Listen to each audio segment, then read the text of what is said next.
Why does clicking a button cost money on Ethereum? You're not buying anything. You're just trying to use the app. But suddenly it says you need gas. What is gas? Where does it go? Who gets paid? And why do blockchains need it in the first place? Let's clear up the most misunderstood fee in crypto. Welcome to Zukkun Knows. 1. What is gas? Gas is not fuel in the traditional sense.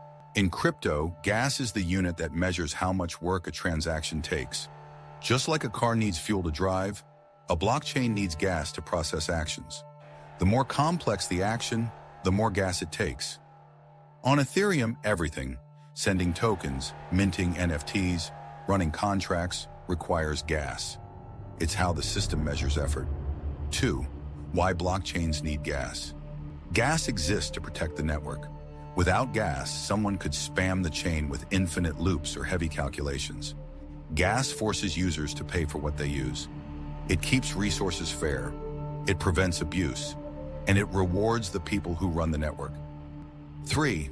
Ethereum versus Bitcoin. Bitcoin has transaction fees too, but they work differently. In Bitcoin, you pay based on how much space your transaction takes in the block. It's like paying for storage. In Ethereum, you pay based on how much computation your transaction requires. It's like paying for CPU time. Bitcoin's fees are simple. Ethereum's are more dynamic, but also more powerful. 4. Gas and GUI. Gas measures work, but you don't pay in gas, you pay in ETH. To connect the two, Ethereum uses something called GWEI. Think of GUI like cents to a dollar. 1 ETH is a big amount, so we break it down. 1 GUI is 1/1000th of an ETH. So when you pay for something on Ethereum, here's what happens. First, the network calculates how much gas your action needs, like how long it takes. Then it multiplies that by the price of gas, which is set in GUI. Gas is how much you use. GUI is how much each piece costs. Gas times GUI equals total fee in ETH. When lots of people are using Ethereum at once, the GUI price goes up. That's why fees rise, even if your action didn't change. 5. Complex versus simple. Sending ETH to a friend? That's simple. It uses very little gas. But what if you're using a DApp like Uniswap to swap tokens, or minting NFTs on OpenSea?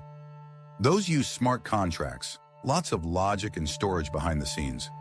More logic equals more gas. It's like comparing sending a text to running a whole video game. Simple tasks use a few drops of gas. Big operations burn a whole tank. That's why gas isn't fixed. It changes based on what you're asking Ethereum to do. 6. Congestion and gas wars. When many people use Ethereum at once, it gets crowded. Imagine trying to get into a packed elevator. Everyone's pressing the button at the same time. But Ethereum can only fit a limited number of transactions in each block. So how does it decide who gets in first? Simple. Whoever pays the most. This creates a bidding war. People start offering higher fees to jump the line. Especially during big NFT launches, users outbid each other just to make sure their transaction goes through. This is called a gas war. It's messy, it's expensive, and unless you pay attention, you could end up spending way more than you expected. 7. The EIP 15059 upgrade. In 2021, Ethereum introduced a big change to how fees work, called EIP 15059. Before this, users had to guess how much gas to offer, and often overpaid. Now Ethereum sets a base fee that everyone must pay. That base fee gets burned, sent to a wallet no one can use, reducing the total ETH supply. You can also add a little tip to encourage validators to include your transaction faster. So now it's more like base fee plus tip equals total cost. This made fees more predictable. And because some ETH is burned every time someone uses the network, it also adds a deflationary effect. ETH becomes slightly more scarce over time. 8. How to save gas. Gas fees change based on demand, so timing matters. Try using Ethereum early in the morning or on weekends when fewer people are online. Check gas trackers like Etherscan or Block Native to find low-fee times. You can also use Layer 2 solutions like Arbitrum or Optimism. These are like express lanes. They process your transactions off-chain, then post a summary to Ethereum. It's cheaper and faster. If you're doing multiple actions, try batching them together. And during NFT drops or big events, just wait. Gas can spike 10 times in minutes. Clicking without checking is like buying concert tickets during a stampede. 9. The future of gas. Ethereum is working on solutions to lower gas costs and handle more users. One big idea is rollups. They bundle many transactions into one, kind of like putting lots of letters into a single envelope. This saves space and reduces fees. Another upgrade is proto-danksharding, coming soon. It's like expanding the size of each block so more data can fit. That means more room, less competition, and cheaper gas.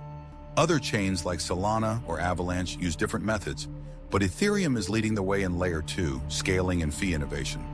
10. Why it matters.